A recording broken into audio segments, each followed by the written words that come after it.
Welcome to another episode of the Confessions of a Recovering Landlord podcast, where you'll learn the secrets commercial landlords would prefer you not know. I'm your host, Jan Gibbons, along with my co-host and experienced commercial real estate broker, Bob Gibbons. That's me.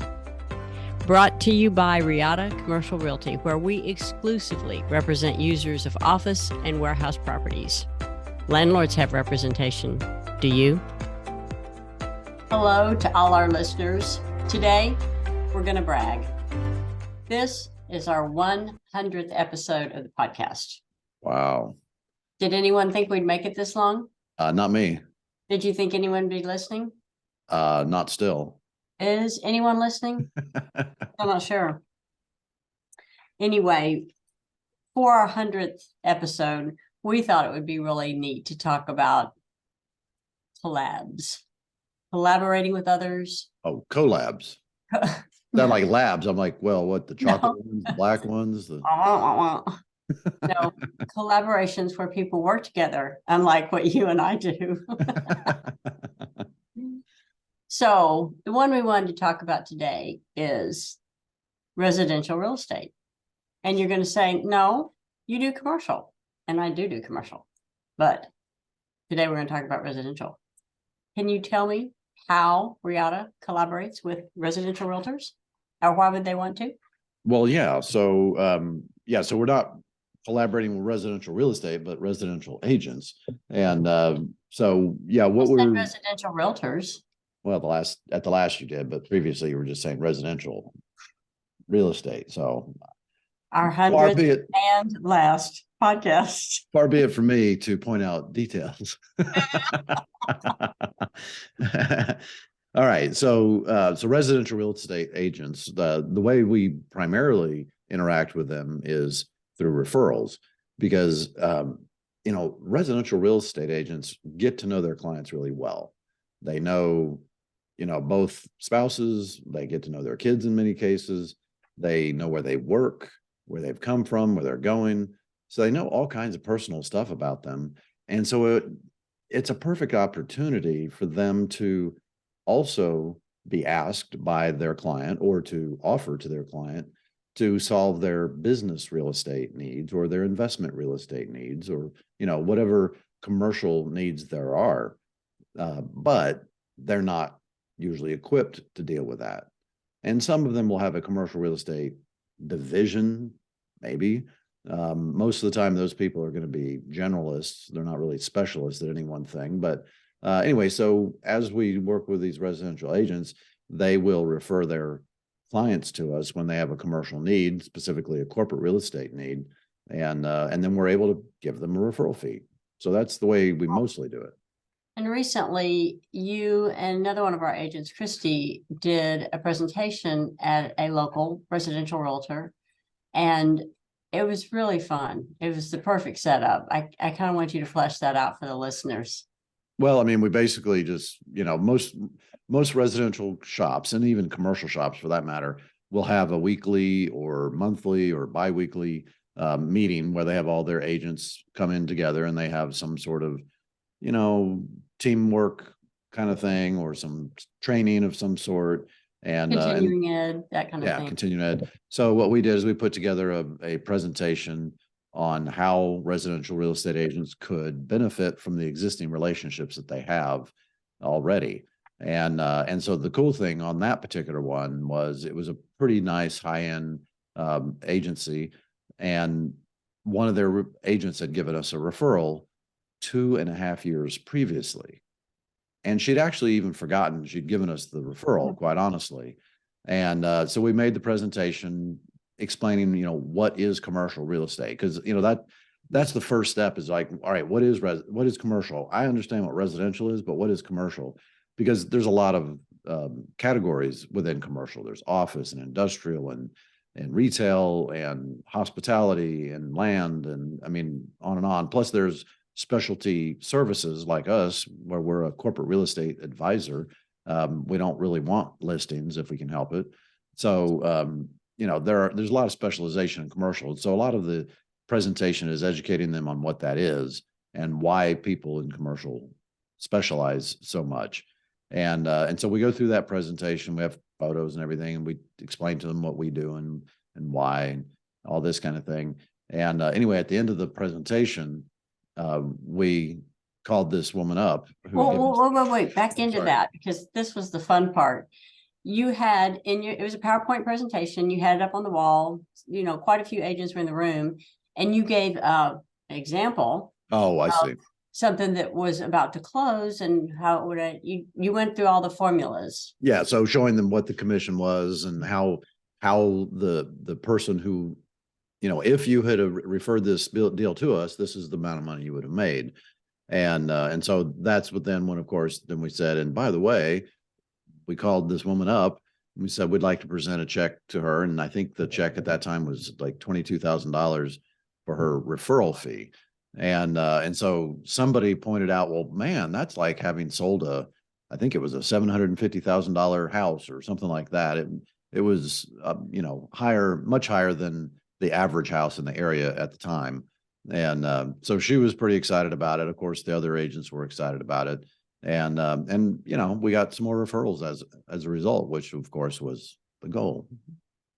And so leading up now, one of the newest collaborators that we are working with, a co-working space, has now agreed to let us host one of these classes, to which you went to our good friend Cliff Bogart, who is a certified truck instructor here in the state of Texas. And the two of you put together a new class for Con Ed, for credit in Con Ed. You got approved by Trek, and we're going to be rolling it out next month. So I want to hear about that. Yeah. So, I mean, props to Cliff. I was in the middle of my legal 1 and 2 class for updating my license, renewing my license. And somehow in that presentation, Cliff happened to mention that, somebody could make a presentation for credit.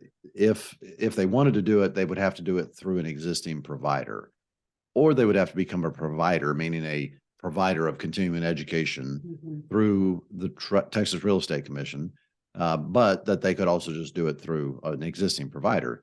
So I contacted him later and said, hey, Cliff, this is what I'm doing, what we're trying to do. Would you be willing to sort of be our provider, sponsor our class, if you will?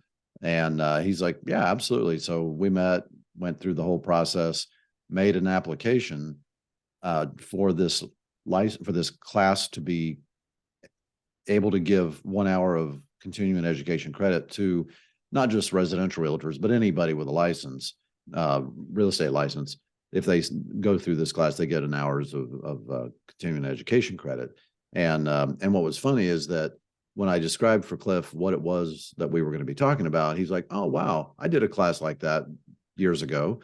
So now he showed me his, I showed him mine, and I'm in the process of, along with you, updating that and making it even better.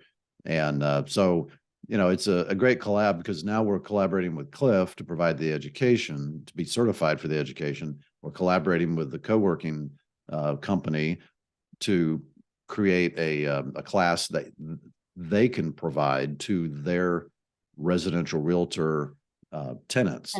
So all their tenants, licensees, whatever you want to call them, that are in all their different locations will have the opportunity to come to this class for free, get the continuing education. There'll be some food there.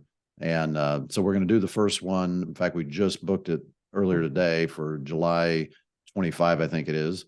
When you left out one more collaborator, we're partnering with a title company. Well, yes, actually, you're right. What am I trying to say? The company Collaborator? The company that's sponsoring us, the co-working place. That's it. Co-working is what I was looking for. So one of their tenants is a title company. And so they're going to be sponsoring it as well. So the other plan we have to collaborate with this in the future, though, is to go to title companies. And a lot of times they like giving continuing education because it's a way for them to get residential agents into their shop. And it's kind of a marketing tool for them. So I've already talked to several title companies about possibly doing this in their shops as well. And they're the best with food and drink. Well, they're good with that, but they just have a really big Rolodex of companies of agents that can be a part of this. Plus they know a lot of mortgage brokers that might want to be sponsors of this, et cetera. So it's really just, it's cool because I was sitting in my strategic coach program up in Chicago, couple months ago. Mhm. And we were all talking about collaboration and how you find ways to collaborate with other companies where they get something out of it, you get something out of it. It's good for everybody.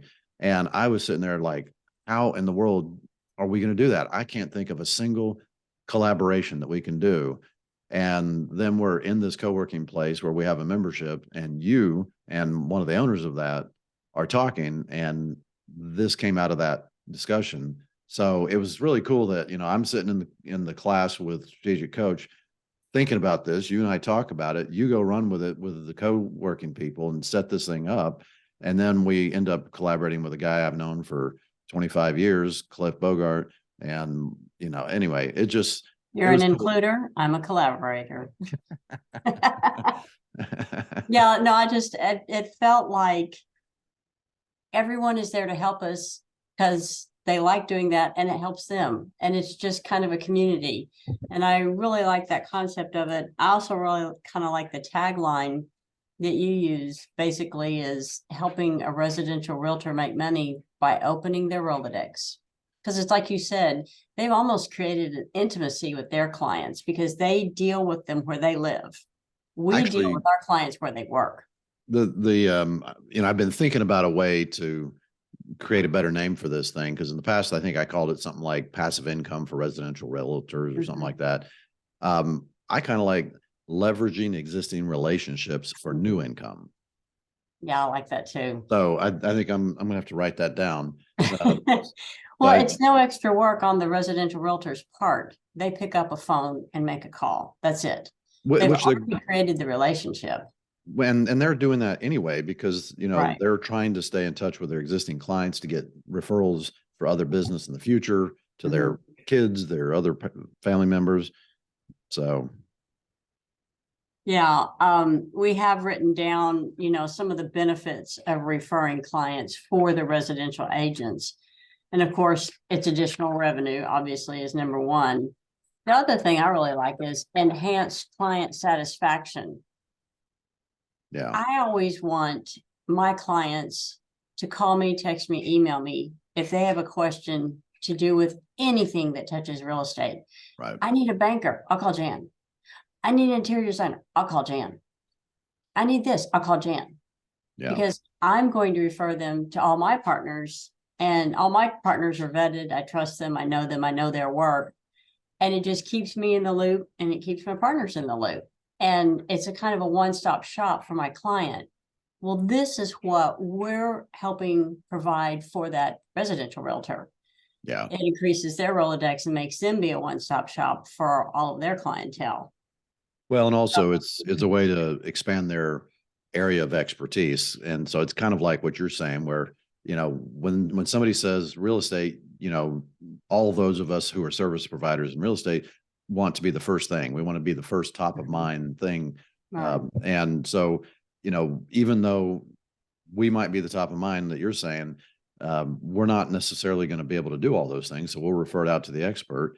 The residential agent gets that same opportunity, but they're still the solution for their client.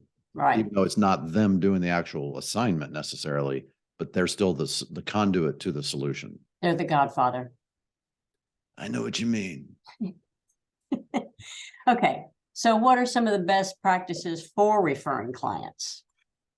Well, I mean, obviously, when you're going to refer a client, or, for anything, not just real estate, but for anything, the first thing is identify what the client needs, So, and to some extent, if they need help in something that you're not the expert in, that you don't know all the questions to ask. I remember we had a client many years ago that would call me for just the craziest off the wall referrals. And I'm like, I'm not in that business. I don't really know a lot about that business. Yeah, but everybody. So who should I use? Aww. And I was like, all right. And I can't even remember. It was some really sort of unique services that I don't even remember what they were now. But yeah, so identifying their needs is the first thing, maybe budget, location, et cetera. In our case, it's, what are their space requirements? What's going on with their head count of their employees? How many of them are in the office or not? If it's industrial real estate, we need to know, do they need a dock high? What kind of clear height do they need to have? How many square feet? What kind of power do they need? There's all kinds of stuff that, industrial clients need that is very different than office. If it's a medical client, it may be, all right, do you want to be around others medical providers, or do you want to be on your own Exclusivity, away yeah. from them? So, Well, and another thing I think that this leads to is developing relationships with the vendors you refer. Take them out to coffee. Christy in our office is really good about this. yeah, She stays near her bankers, her attorneys, her residential realtor friends. And the more often you're with those people and you talk about what an ideal lead is, then you do develop those questions you can ask up front, because they know you educate them about your business, they educate you about their business. And so if someone calls up and wants a referral to a mortgage banker, okay, well, are you looking for a reverse mortgage? Looking for an FHA? What are you looking for? And then I'll know which vendor to go to. So that's just for residential. If they need a commercial loan, right, that's a whole different set of people. well, that's for my clients. I was talking about referral partners that I'd refer something out to. Well, but what you're talking about is really the second point of best practice for referring, which is forming those strategic alliances. So knowing somebody who you trust, so that when you're sending a client to them, you're not going to be embarrassed when they screw it up. You want to know that they really know what they are doing. They've done it for a long time. So those strategic alliances are really important. And that's one reason why we're in business groups that are not about real estate necessarily, because we get to know some of those people. Commercial movers, for example, are things that we need, providers of phone systems and internet, Yeah. There's so many things, general contractors, architects, a lot of things that we refer people to, but a lot. And the same is with every one of those people. Whenever I refer one of them, well, they've got their own set of questions and things they need to know to be able to serve that client now. And then just stay involved. But communicate transparently is one of the other things that we had written down as a part of this referral process. And to me, communicating transparently is being quick to sell somebody when you're not the expert, and referring them to somebody that is, but also to communicate back to the person that referred you in the first place. Let it, hey, thanks for that referral. This is what's going on with it. And some people don't really want that, so that's fine. Whatever they want, but we view that referral partner as if they were a client.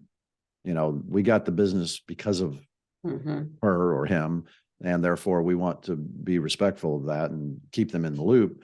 Because again, if they're doing this to try and provide an extra service for their client, then they need to be kept informed as to what's happening. Well, and also reinforces, hey, this was a bad lead, or hey, this was a great lead. So anytime you communicate back how it's going, it lets them know, I want more of this, or please don't call me again with this. Yeah. It helps make the referral more efficient too. Yeah, I had coffee yesterday afternoon with a guy that had given us a referral to somebody who wanted to potentially join our company as an agent.